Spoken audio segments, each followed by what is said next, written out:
ਇਹ ਤੇ ਉਹੋ ਜਿਹੀ ਗੱਲ ਕਰ ਰਹੇ ਹੈ ਪਾਟੇ ਕੱਪੜਿਆਂ ਦੇ ਵਿੱਚ ਹੀ ਵਿਖਾਉਣਾ ਹੈ, ਜਾਂ ਕਿਸਾਨਾਂ ਦੇ ਕੋਲ ਕੋਈ ਗੱਡੀ ਨਹੀਂ ਹੈਗੀ, ਜਾਂ ਉਹ ਐਜੂਕੇਟਿਡ ਨਹੀਂ ਹੈਗੇ, ਉਹਨਾਂ ਦੇ ਬੱਚੇ ਬਾਹਰ ਨਹੀਂ ਜਾ ਸਕਦੇ। ਇਹ ਤੇ ਉਹ ਗੱਲਾਂ ਕਰ ਰਹੇ ਨੇ ਜਦੋਂ 3 ਬਿੱਲ ਮਾਫ ਕਰਾਉਣ ਵਾਸਤੇ ਅਸੀਂ ਗਏ ਸੀ ਤੇ ਗੋਦੀ ਮੀਡੀਆ ਬੋਲਦਾ ਹੁੰਦਾ ਸੀਗਾ ਇਹ ਦੇਖੀਏ ਕਿਸਾਨ ਪੀਜ਼ਾ ਖਾ ਰਹੇ ਹੈ। ਇਹਦੇ ਵਿੱਚੋਂ ਲੀਡਰ ਆੜਤੀਆਂ ਨਹੀਂਗਾ, ਕਿਹੜਾ ਇਹਨਾਂ ਦੇ ਵਿੱਚੋਂ ਐਸਾ ਜਿਹਦੇ ਸ਼ੈਲਰ ਨਹੀਂ ਚੱਲਦੇ, ਇਹ ਗੱਲਾਂ ਕਿਹਨੂੰ ਕਰਨਗੇ? ਇਹ ਤੋ ਜਿਹੜੀ ਕਹਾਵਤ ਬਣੀ ਹੋਈ ਹੈ ਕਿ ਜਿਹਨੇ ਲਾਹੌਰ ਨਹੀਂ ਦੇਖਿਆ ਉਹ ਜੰਮਿਆ ਹੀ ਨਹੀਂ, ਕਿੰਨਾ ਕੁ ਸੱਚ ਲੱਗਾ ਉੱਥੇ ਜਾ ਕੇ? बिल्कुल सच है, बिकॉज बहुत सोहना है लाहौर, इंफ्रास्ट्रक्चर बहुत सोहना है और बहुत डिवेलपमेंट हुई है। उत्थों दे मोटरवेज बहुत वधिया ने, इस्लामाबाद बहुत सोहना है, लाहौर वर्गी तो रीस नहीं हैगी। पाकिस्तान तरक्की चों किसी बन्नों भी थल्ले नहीं गा, इनफैक्ट चंगा ही है। उन्हां दे मोटरवेज साडे मोटरवेज तो ज़्यादा वधिया ने।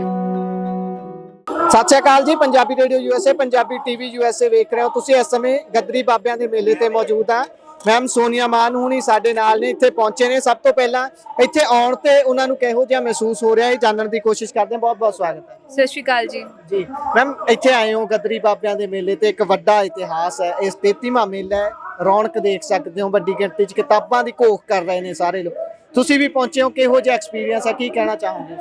ਵੇਖੋ ਜੀ, ਬਹੁਤ ਵਧੀਆ ਐਕਸਪੀਰੀਅੰਸ ਹੈ। ਮੈਂ ਇੱਥੇ ਬਚਪਨ ਤੋਂ ਹੀ ਆ ਰਹੀ ਹਾਂ, ਛੋਟਾ ਹੁੰਦਿਆਂ ਤੋਂ ਹੀ ਮੈਂ ਗੱਦਰੀ ਬਾਬਿਆਂ ਦੇ ਮੇਲੇ ਤੇ ਆਉਂਦੀ ਹਾਂ। ਭਗਤ ਸਿੰਘ ਬਿਲਗਾ ਜੀ ਨੇ ਜਦੋਂ ਮੈਂ ਬਹੁਤ ਛੋਟੀ ਸੀ ਮੈਨੂੰ ਆਪਣੀ ਗੋਦੀ 'ਚ ਚੱਕਿਆ ਸੀਗਾ ਐਂਡ ਮੈਨੂੰ ਬਹੁਤ ਪਿਆਰ ਕਰਦੇ ਸੀਗੇ, ਔਰ ਜਦੋਂ ਸੀਗੇ ਉਦੋਂ ਵੀ ਮੈਂ ਉਹਨਾਂ ਨੂੰ ਮਿਲਣ ਵਾਸਤੇ ਵੀ ਆਉਂਦੀ ਸੀਗੀ। ਐਂਡ ਇਨਫੈਕਟ ਮੈਂ ਇੱਥੇ ਪਲੇਸ ਦੇ ਵਿੱਚ ਵੀ ਪਾਰਟਿਸਿਪੇਟ ਕੀਤਾ ਛੋਟੇ ਹੁੰਦਿਆਂ, ਔਰ ਕਾਫੀ ਸਾਰੀਆਂ ਇੰਟਰਸਟਿੰਗ ਬੁੱਕਸ ਮਿਲਦੀਆਂ ਨੇ ਜਿਹੜੀਆਂ ਕਿ ਅਸੀਂ ਘਰੇ ਲੈ ਕੇ ਜਾਂਦੇ ਹਾਂ। ਤੁਸੀਂ ਦੱਸਦੇ ਹੁੰਦੇ ਸੀ ਕਿ ਤੁਹਾਡੇ ਫਾਦਰ ਸਾਹਿਬ ਇਹ ਜੁੜੇ ਹੋਏ ਸੀ ਲਹਿਰ ਦੇ ਨਾਲ। ਬਿਲਕੁਲ, ਉਹ ਕੀਤੀ ਕਿਸਾਨ ਯੂਨੀਅਨ ਪੰਜਾਬ ਦੇ ਪ੍ਰਧਾਨ ਸੀਗੇ, ਪ੍ਰੈਜ਼ੀਡੈਂਟ ਸੀਗੇ। ਐਂਡ ਬਾਕੀ ਉਹਨਾਂ ਨੇ ਹਮੇਸ਼ਾ ਹੀ ਕਿਸਾਨਾਂ ਦੀ ਆਵਾਜ਼ ਚੁੱਕੀ ਹੈ, ਕਿਸਾਨ ਜਥੇਬੰਦੀ ਦੇ ਲੀਡਰ ਸੀਗੇ। ਔਰ ਮੈਂ ਜੋ ਕੁਛ ਵੀ ਉਹਨਾਂ ਬਾਰੇ ਸੁਣਿਆ, ਮੈਂ ਉਹਨਾਂ ਨੂੰ ਦੇਖਿਆ ਨਹੀਂ, ਬਟ ਉਹਨਾਂ ਦੇ ਫਰੈਂਡਸ ਤੋਂ ਸੁਣਿਆ, ਜਾਂ ਫਿਰ ਉਹਨਾਂ ਦੀ ਜਿਹੜੀ ਬਰਸੀ ਮਨਾਈ ਜਾਂਦੀ ਹੈ ਹਰ ਸਾਲ ਸਾਡੇ ਪਿੰਡ, ਗੁਰਸ਼ਨ ਭਾਈ ਜੀ, ਭਾਈ ਮੰਨਾ ਸਿੰਘ ਜੀ ਸੋਸ਼ਲ ਕਨਸੈਪਟਸ 'ਤੇ ਪਲੇ ਕਰਦੇ ਸੀਗੇ ਆ ਕੇ। ਸੋ ਉਹ ਸਾਰੀਆਂ ਜਿਹੜੀਆਂ ਯਾਦਾਂ ਨੇ ਉਹ ਮੈਂ ਛੋਟੇ ਹੁੰਦਿਆਂ ਤੋਂ ਵੇਖਦੀ ਆ ਰਹੀ ਹਾਂ, ਔਰ ਬਹੁਤ ਚੰਗਾ ਲੱਗਦਾ ਜੋ ਸਾਰੇ ਜਾਣੇ ਕਹਿੰਦੇ ਹੈ ਕਿ ਉਹਨਾਂ ਨੇ ਬਹੁਤ ਚੰਗੇ ਕੰਮ ਕੀਤੇ। ਸੋ ਆਈ ਫੀਲ ਕਿ ਮੈਨੂੰ ਵੀ ਉਸੇ ਰਾਹ 'ਤੇ ਚੱਲਣਾ ਚਾਹੀਦਾ ਹੈ। That's why I keep on doing social work. ਜੀ, ਤੁਸੀਂ ਹੁਣੇ ਪਾਕਿਸਤਾਨ ਤੋਂ ਹੋ ਕੇ ਆਏ ਹੋ। ਅਣਵੰਡਿਆ ਪੰਜਾਬ ਕਹਿ ਦਿੰਦੇ ਆ, ਜਾਂ ਵੰਡ ਦਿੱਤਾ ਗਿਆ, ਇੱਕ ਲੀਕ ਖਿੱਚ ਦਿੱਤੀ ਇੱਕ ਗੋਰੇ ਨੇ ਆ ਕੇ, ਪਰ ਲੋਕ ਉੱਧਰ ਵੀ ਉਹੀ ਨੇ, ਇੱਧਰ ਵੀ ਉਹੀ ਨੇ। ਇੱਧਰ ਵਾਲਿਆਂ 'ਚ ਵੀ ਉੱਥੇ ਜਾਣ ਦੀ ਖਿੱਚ ਹੈ, ਉੱਥੇ ਵਾਲੇ ਇੱਥੇ ਆਉਣ ਨੂੰ ਕਾਹਲੇ ਨੇ। ਪਰ ਅਸੀਂ ਤੁਹਾਡੀ ਜ਼ੁਬਾਨੀ ਸੁਣਨਾ ਚਾਹਾਂਗੇ ਕਿ ਹੁਣੇ ਜਾ ਕੇ ਆਏ ਹੋ, ਵਲਵਲੇ ਕੀ ਨੇ ਮੰਨਦੇ, ਉੱਥੋਂ ਦਾ ਐਕਸਪੀਰੀਅੰਸ ਕਿਹੋ ਜਿਹਾ ਰਿਹਾ ਤੁਹਾਡਾ? ਬਹੁਤ ਵਧੀਆ ਐਕਸਪੀਰੀਅੰਸ ਰਿਹਾ, ਬਹੁਤ ਪਿਆਰ ਦਿੰਦੇ ਨੇ, ਬਹੁਤ ਇੱਜ਼ਤ ਮਾਣ ਦਿੰਦੇ ਨੇ, ਔਰ ਐਂ ਲੱਗਦਾ ਹੀ ਨਹੀਂ ਹੈ ਕਿ ਲਾਈਕ ਵਿੱਚ ਕੋਈ ਸਰਹੱਦ ਹੈ। ਇੰਨੇ ਮਲਾਪੜੇ ਨੇ, ਔਰ ਮੈਨੂੰ ਲੱਗਦਾ ਇਹ ਸਰਹੱਦਾਂ ਹੋਣੀਆਂ ਨਹੀਂ ਚਾਹੀਦੀਆਂ ਜਦੋਂ ਕੋਈ ਇਨਸਾਨ ਮਤਲਬ ਇੱਕ ਇੰਨਾ ਪਿਆਰ ਇੱਕ ਦੂਜੇ ਦੇ ਵਿੱਚ ਹੋਵੇ। ਉਹਨਾਂ ਦਾ ਹਮੇਸ਼ਾ ਇਹ ਪੰਜਾਬ ਆਉਣ ਨੂੰ ਬਹੁਤ ਦਿਲ ਕਰਦਾ, ਬਟ ਵੀਜ਼ਾ ਪ੍ਰੋਬਲਮ ਹੋਣ ਕਰਕੇ ਉਹ ਆਉਂਦੇ ਨਹੀਂ ਹੈ। ਪਰ ਜਦੋਂ ਅਸੀਂ ਉੱਥੇ ਜਾਂਦੇ ਹਾਂ ਉਹ ਸਾਨੂੰ ਪੂਰਾ ਆਦਰ ਮਾਣ ਸਤਿਕਾਰ ਸਾਰਾ ਕੁਛ ਦਿੰਦੇ ਆ। ਜੀ, ਸੋ ਜਿਹੜੀ ਕਹਾਵਤ ਬਣੀ ਹੋਈ ਹੈ ਕਿ ਜਿਹਨੇ ਲਾਹੌਰ ਨਹੀਂ ਦੇਖਿਆ ਉਹ ਜੰਮਿਆ ਹੀ ਨਹੀਂ, ਇਹ ਤਖੱਲਸ ਕਿੰਨਾ ਕੁ ਸੱਚ ਲੱਗਾ ਉੱਥੇ ਜਾ ਕੇ? बिल्कुल सच है, बिकॉज बहुत सोहना है लाहौर, इंफ्रास्ट्रक्चर बहुत सोहना है और बहुत डिवेलपमेंट हुई है। उत्थों दे मोटरवेज बहुत वधिया ने, इस्लामाबाद बहुत सोहना है, लाहौर वर्गी ते रीस नहीं हैगी। ਕੋਈ ਇੱਕ ਗੱਲ ਜਿਹਦੇ ਤੋਂ ਪੰਜਾਬੀ ਇੱਧਰ ਵਾਲੇ ਅਣਜਾਣ ਹੋਣ, ਉਹਨਾਂ ਨੂੰ ਲੱਗਦਾ ਹੋਵੇ ਭਾਈ ਇਹ ਕੰਮ ਤਾਂ ਪਾਕਿਸਤਾਨ 'ਚ ਹੋ ਨਹੀਂ ਸਕਦਾ, ਸਾਡੇ ਤੋਂ ਥੱਲੇ ਆ ਤਰੱਕੀ 'ਚ ਉਹ, ਕੋਈ ਇੱਦਾਂ ਦਾ ਕੰਮ ਤੁਸੀਂ ਦੇਖਿਆ? ਨਹੀਂ, ਇਹੋ ਜਿਹਾ ਕੁਛ ਨਹੀਂ ਦੇਖਿਆ ਮੈਂ। ਇਨਫੈਕਟ ਇਹ ਦੇਖਿਆ ਹੈ ਕਿ ਪਾਕਿਸਤਾਨ ਤਰੱਕੀ 'ਚੋਂ ਕਿਸੇ ਬੰਨਿਓਂ ਵੀ ਥੱਲੇ ਨਹੀਂ ਗਾ, ਇਨਫੈਕਟ ਚੰਗਾ ਹੀ ਹੈ। ਉਹਨਾਂ ਦੇ ਮੋਟਰਵੇਜ਼ ਸਾਡੇ ਮੋਟਰਵੇਜ਼ ਤੋਂ ਜ਼ਿਆਦਾ ਵਧੀਆ ਨੇ। ਮੋਟਰਵੇ ਤੋਂ ਭਾਵ ਦੱਸਦੇ ਆ ਰੋਡ ਜਿਹੜੇ ਹਾਈਵੇਜ਼ ਹੁੰਦੇ ਆ। ਹਾਂ, ਹਾਈਵੇਜ਼ ਉਹਨਾਂ ਦੇ ਜ਼ਿਆਦਾ ਵਧੀਆ ਨੇ। ਫੈਂਸਿੰਗ ਹੈ, ਕੋਈ ਵੀ ਤਰੀਕੇ ਦਾ ਜਾਨਵਰ ਉੱਤੇ ਨਹੀਂ ਆ ਸਕਦਾ, ਔਰ 30 ਕਿਲੋਮੀਟਰਸ ਤੋਂ ਬਾਅਦ ਪੂਰੇ ਪਲਾਜ਼ੇ ਆਉਂਦੇ ਆ, ਵਾਸ਼ਰੂਮ ਦੇ, ਸਾਰੀਆਂ ਚੀਜ਼ਾਂ ਦੇ। ਸੋ ਐਜ਼ ਕੰਪੈਰੇਟਿਵਲੀ ਇੱਥੇ ਹਜੇ ਉਹ ਚੀਜ਼ ਦੀ ਲੋੜ ਹੈ ਇੰਡੀਆ ਦੇ ਵਿੱਚ।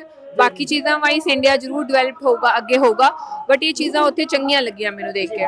ਅੱਤ ਦੇ ਵਿੱਚ ਰਵਨੀਤ ਬਿੱਟੂ ਹੋਣਾ ਦਾ ਇੱਕ ਹੁਣੇ ਬਿਆਨ ਆਇਆ, ਉਹ ਕਿਸਾਨਾਂ ਨੂੰ ਤਾਲੀਬਾਨ ਦੱਸ ਰਹੇ ਨੇ। ਉਹ ਕਹਿੰਦੇ ਨੇ ਜਿਹੜੇ ਕਿਸਾਨ ਆਗੂ ਨੇ ਇਹਨਾਂ ਦੀ ਜਾਂਚ ਹੋਣੀ ਚਾਹੀਦੀ ਹੈ, ਇਹ ਤਾਂ ਸੈਲਰ ਮਾਲਕ ਨੇ, ਇਹ ਆੜਤੀਏ ਨੇ ਆਪ ਹੀ ਬਣੇ ਹੋਏ, ਤੇ ਇਹਨਾਂ ਤੋਂ ਬਹੁਤ ਕੁਝ ਹੈ, ਇਹ ਟ੍ਰੇਨਾਂ ਲੁੱਟਦੇ ਨੇ। ਬੀਜੇਪੀ ਦੀ ਇਸ ਅਪਰੋਚ ਨੂੰ ਜਾਂ ਬਿੱਟੂ ਦੇ ਇਸ ਬਿਆਨ ਨੂੰ ਕਿਵੇਂ ਦੇਖਦੇ ਹੋ? ਵੇਖੋ ਜੀ, ਮੈਨੂੰ ਇਹ ਲੱਗਦਾ ਹੈ ਕਿ ਬਿੱਟੂ ਜੀ ਨੂੰ ਇਹ ਜਿਹੀ ਸ਼ਬਦਾਵਲੀ ਨਹੀਂ ਯੂਜ਼ ਕਰਨੀ ਚਾਹੀਦੀ, ਔਰ ਖਾਸ ਕਰਕੇ ਕਿਸਾਨਾਂ ਬਾਰੇ ਨਹੀਂ ਕਹਿਣਾ ਚਾਹੀਦਾ। ਫਾਰਮਰ ਸ਼ਬਦ, ਕਿਸਾਨ ਸ਼ਬਦ ਜਿਹੜਾ ਇਟਸੈਲਫ ਜਿਹੜਾ ਆ ਉਹ ਇੱਕ ਰਿਸਪੈਕਟਫੁਲ ਸ਼ਬਦ ਹੈ, ਔਰ ਉਹ ਵੀ ਕਿਸਾਨ ਦੇ ਬੇਟੇ ਨੇ, ਰਾਈਟ।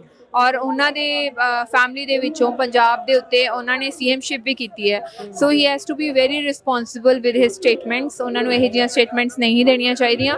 ਵੇਖੋ, ਕਿਸਾਨਾਂ ਦੇ ਵਿੱਚ ਅਸੀਂ ਸਾਰੇ ਕਿਸਾਨਾਂ ਨੂੰ ਟਾਰਗੇਟ ਨਹੀਂ ਕਰ ਸਕਦੇ, ਜਿਵੇਂ ਅਸੀਂ ਪੋਲੀਟੀਕਲ ਪਾਰਟੀਆਂ ਦੇ ਵਿੱਚ ਇੱਕ ਪੋਲੀਟੀਕਲ ਪਾਰਟੀ ਦੇ ਵਿੱਚ ਸਾਰੇ ਬੰਦਿਆਂ ਨੂੰ ਟਾਰਗੇਟ ਨਹੀਂ ਕਰ ਸਕਦੇ, ਠੀਕ ਹੈ। ਪੰਜੇ ਉਂਗਲਾਂ ਇੱਕ ਬਰਾਬਰ ਨਹੀਂ ਹੁੰਦੀਆਂ, ਠੀਕ ਹੈ। ਔਰ ਸੰਘਰਸ਼ੀ ਬੰਦੇ ਜਦੋਂ ਸੰਘਰਸ਼ ਕਰਦੇ ਆ ਉਦੋਂ ਇੱਕ ਟੌਪਿਕ ਨੂੰ ਲੈ ਕੇ, ਕਿਸੇ ਚੀਜ਼ ਨੂੰ ਲੈ ਕੇ ਸੰਘਰਸ਼ ਕਰਦੇ ਆ।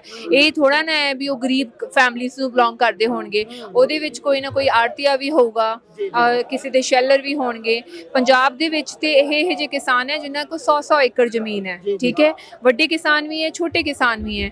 ਸੋ ਜਦੋਂ ਕਿਸਾਨਾਂ ਦਾ ਪ੍ਰੋਟੈਸਟ ਚੱਲਦਾ ਹੈ ਉਹਦੇ ਵਿੱਚ ਸਾਰੇ ਤਰ੍ਹਾਂ ਦੇ ਕਿਸਾਨ ਜਿਹੜੇ ਨੇ ਉਹ ਪ੍ਰੋਟੈਸਟ ਕਰਦੇ ਨੇ। ਇਟਸ ਨਾਟ ਲਾਈਕ ਦੈਟ ਕਿ ਸਿਰਫ ਕਿਸਾਨ ਨੂੰ ਇਹ ਤੇ ਉਹੋ ਜਿਹੀ ਗੱਲ ਕਰ ਰਿਹਾ ਪਾਟੇ ਕੱਪੜਿਆਂ ਦੇ ਵਿੱਚ ਹੀ ਵਿਖਾਉਣਾ ਹੈ, ਜਾਂ ਕਿਸਾਨਾਂ ਦੇ ਕੋਲ ਕੋਈ ਗੱਡੀ ਨਹੀਂ ਹੈਗੀ, ਜਾਂ ਉਹ ਐਜੂਕੇਟਿਡ ਨਹੀਂ ਹੈਗੇ, ਉਹਨਾਂ ਦੇ ਬੱਚੇ ਬਾਹਰ ਨਹੀਂ ਜਾ ਸਕਦੇ।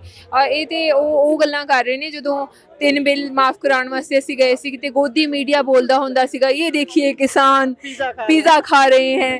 ਸੋ ਇਹ ਤੇ ਗਲਤ ਗੱਲ ਹੈ, ਨਹੀਂ ਬੋਲਣਾ ਚਾਹੀਦਾ ਉਹਨਾਂ ਨੂੰ। ਜੀ ਜੀ, ਸੋ ਤੁਸੀਂ ਸਮਾਂ ਦਿੱਤਾ, ਤੁਹਾਡਾ ਬਹੁਤ ਬਹੁਤ ਧੰਨਵਾਦ। Thank you so much. So ਇਹ ਸਨ ਸਾਡੇ ਨਾਲ ਸੋਨੀਆ ਮਾਨ ਜੀ, ਜਿਨ੍ਹਾਂ ਨੇ ਚਾਨਣਾ ਪਾਇਆ ਹੈ, ਪਾਕਿਸਤਾਨ ਦੇ ਦੌਰੇ ਦੇ ਬਾਰੇ ਵੀ ਦੱਸਿਆ ਤੇ ਰਵਨੀਤ ਬਿੱਟੂ ਦੇ ਉਸ ਬਿਆਨ ਤੇ ਵੀ ਚਰਚਾ ਕੀਤੀ ਹੈ। ਜੁੜੇ ਰਹੋ Punjabi radio, Punjabi TV USA ਨਾਲ। ਧੰਨਵਾਦ।